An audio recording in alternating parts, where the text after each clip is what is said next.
Donald Trump gets robbed of his opportunity to testify in his own New York fraud trial. All hell breaks loose in Congress today as shouting matches break out over whether to arrest Hunter Biden. Mind you, he was sitting in the room as they yelled horrible things about him and his father. Also, the economy looks like it's about to go into recession, and Wall Street says the S&P 500 is about to explode. Thank you so much for liking and sharing these videos. It really helps me out, so thank you so much. Just an FYI, my channel is getting suppressed based on the guests that I'm bringing you.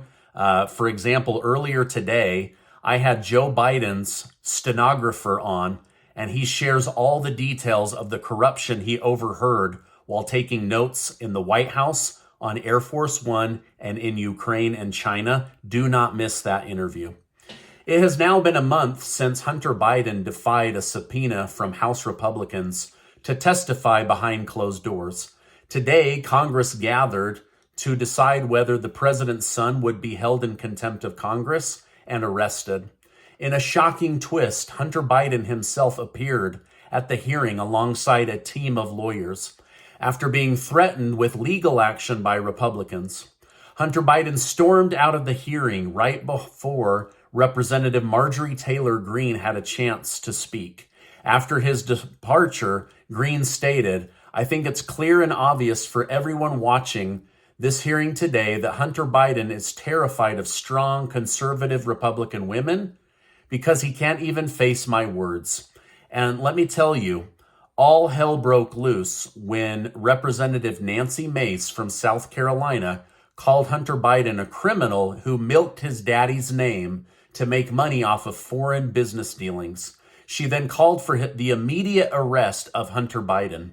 Democrats interrupted her over and over again, and then the name-calling and the shouting began. Nancy Mace said Hunter Biden had no balls to come to Congress. Instead, he's pulling stunts like this with a team of lawyers instead of coming in to be questioned. Maybe I'll do a video separately on this, but I'm telling you, it was absolute chaos, and it was a delight to watch Hunter Biden squirm in his chair. Now, as the fiery debate continued, it became evident that Republicans were trying to convince Democrat colleagues that anybody who defies a subpoena should be held accountable or arrested. Now, unfortunately for them, Representative Adam Schiff came prepared. Schiff stated, "Bravo! Jim Jordan is finally willing to take action against Jim Jordan. Surely he would hold Jim Jordan in contempt for failure to appear before Congress." For those of you unaware, Jim Jordan defied a subpoena back in 2022 for deposition regarding his January 6th testimony.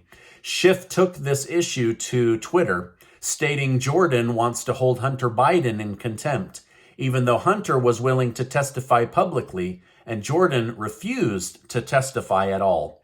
Now, I did not get the sense that Republicans accomplished much. I don't know if Hunter Biden will be held in contempt or arrested, but my guess is whatever happens, Big Daddy Joe Biden is going to step in and rescue his son. Now, in regards to border security, Senator Rand Paul has opened up regarding current negotiations with Democrats. During an interview on FNC with Laura Ingraham, Paul lamented the current state of negotiation and blamed Senator Mitch McConnell for failing to secure border security for the United States. Paul stated, "It's a sellout. It's saying, oh, well, let's let 5,000 people come illegally a day, and then after that, we might try to stop the next 1,000 the next day. It's a complete sellout. It's because people like Senator Mitch McConnell care more about Ukraine than anything else." Now, do you agree? Has Senator Mitch McConnell sold out the United States of America? Type amen in the comments down below if you agree with Senator Rand Paul on this topic. Please let me know. I want to see those amens or nothing at all. Now, even though Mitch McConnell and Democrats seem to agree and vote together, House Speaker Mike Johnson has held his foot on this issue. During an appearance on the Hugh Hewitt radio show, Johnson stated, "The border fight is coming, and we're going to die on that hill. But what does Johnson really desire?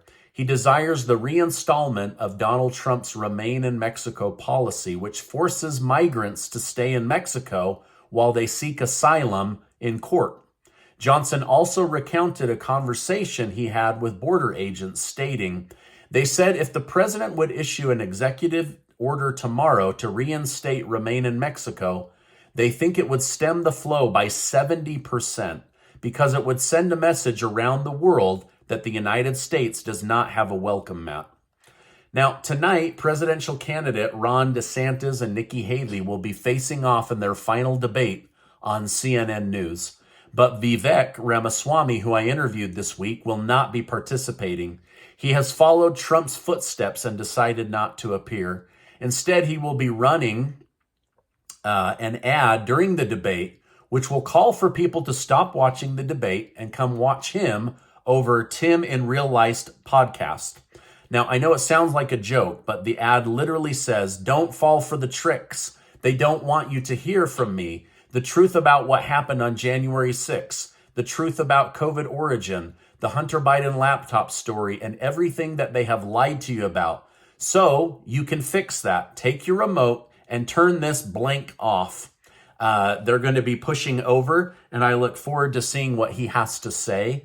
I think he's going to get more views over there than he would on CNN. Now, it's crazy to see how Donald Trump has quite literally changed the presidential campaign landscape. Tonight, Trump will be doing his own town hall special with Fox News, who wants to steal views and eyeballs from CNN as well. Now, Trump has criticized Fox News for how they called the election in Arizona on election night. Fox News anchor Brett Baer recounted to viewers earlier how difficult it was to convince Donald Trump to come back, saying it was not easy. So Trump is going to use Fox News is going to use Trump, and they're both going to try to earn the eyeballs over on CNN and stick it to CNN. Now, some sad news. In Trump's New York civil fraud trial, Trump was expected to give his own closing arguments. However, Judge Arthur Engoron has just denied the request after a heated battle between him and Donald Trump's legal team.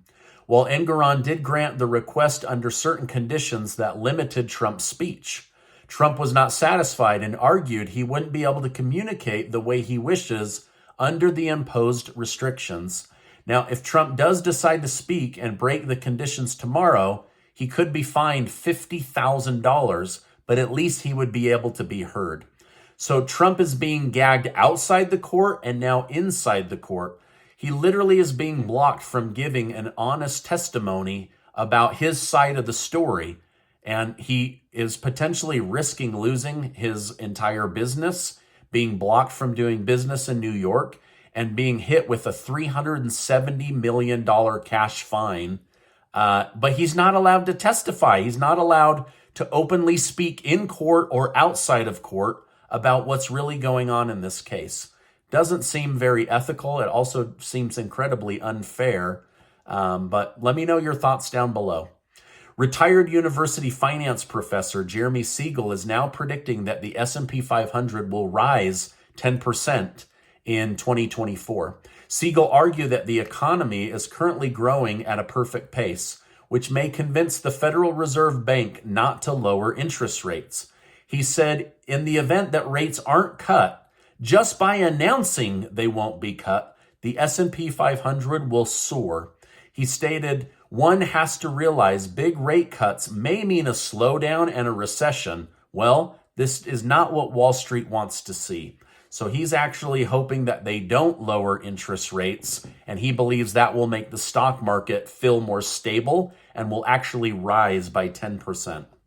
Now, it's important to note that most experts do believe there will be small interest rate cuts from the Fed in 2024, but there is a shift in mindset happening right now. For example, materials and energy strategist Tracy Schauhart at Hightower Resource Advisors appeared on Fox Business, where she predicted there won't be a single interest rate cut in 2024. Shugshart argued that issues involving attacks on commercial vessels in the Red Sea may put more inflationary pressure on the economy than anyone wants or expected.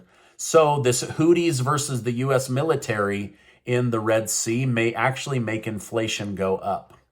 China and the United States have finally resumed military talks after a long silence since 2022. As expected, China once again affirmed that they won't concede or compromise when it comes to the island of Taiwan. With that being said, China is once again open to building a stable military relationship with the United States as long as they don't interfere with whatever they decide to do with the people and the country and the island of Taiwan. Because according to them, that all belongs to China. Now, in terms of Ukraine, President Volodymyr Zelensky has just boldly claimed that he has shown the world that Russia and the Putin military can be stopped.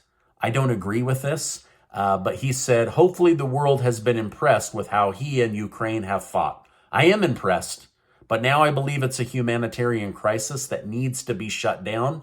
Russia is begging for Ukraine to come to the peace talk agreement table, but Ukraine is holding out, which means I'll be reporting on more dead Ukrainians in the coming days.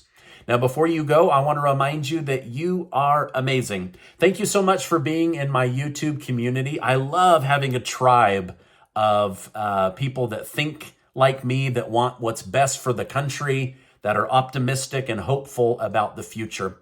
Before you go, check out this interview. This is the stenographer for Joe Biden. He was in the room at the White House on Air Force One, Ukraine and China, as the Biden crime family was secretly sneaking around on taxpayer money, organizing foreign business deals that would line their pockets with money. I'm going to put that right here. Thanks so much, and I'll see you on the next video.